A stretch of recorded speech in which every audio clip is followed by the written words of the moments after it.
Começa quando os vereadores começam a reduzir os gastos numa Câmara Municipal. Começa quando o ministro do Supremo Tribunal Federal deixa de comer lagosta. Quando diárias, que em Joinville nós não temos mais, deixam de ser gastas também. Quando benefícios, benesses aos áulicos do poder deixam de ser dadas. Ali começam as reformas do Brasil. Por isso que eu digo que a reforma para o Brasil, as mudanças estruturantes no Brasil, elas são muito maiores, são mais sensíveis do que aquelas que a gente acaba trazendo aqui no dia a dia, focando em uma determinada pessoa. Há exemplo do que acontece aqui. Um celular, todos nós temos celulares. A maioria das empresas que as pessoas fazem uso do celular, elas fazem uso do celular próprio, salvo exceções. E no movimento político, é um momento de compreensão também. Mas é tudo que não há, é compreensão disso e de que, como o Estado é inchado, cada um dá a sua contribuição para piorar ainda mais a situação e a realidade brasileira. A reforma começa aqui. Perfeito, Ananias. Perfeito. E assim, ó, até o Paulo Guedes falou isso, na questão dos precatórios. E também no copo meio vazio, no copo meio cheio, enfim.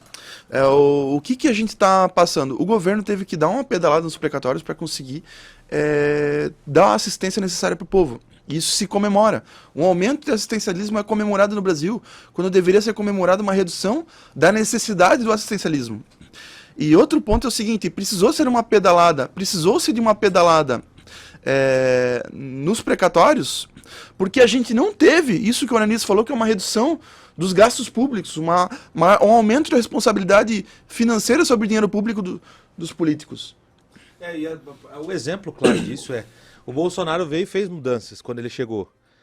Foi tendo pressão da imprensa, pressão política, muita gente, oposicionistas pressionando, parte da imprensa, né? Falo imprensa, coloca todo mundo, parte da imprensa.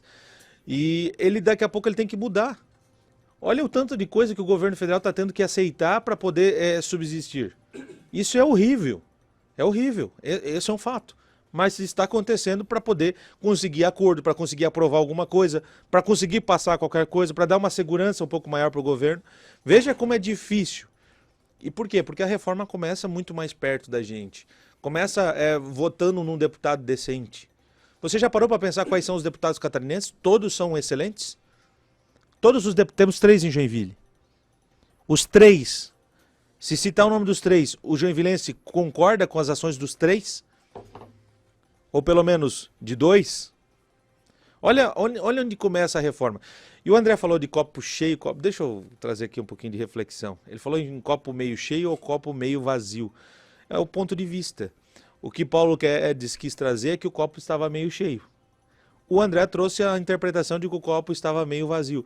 É uma questão de ponto de vista. Eu acho que o ministro tem que ter um olhar um pouquinho mais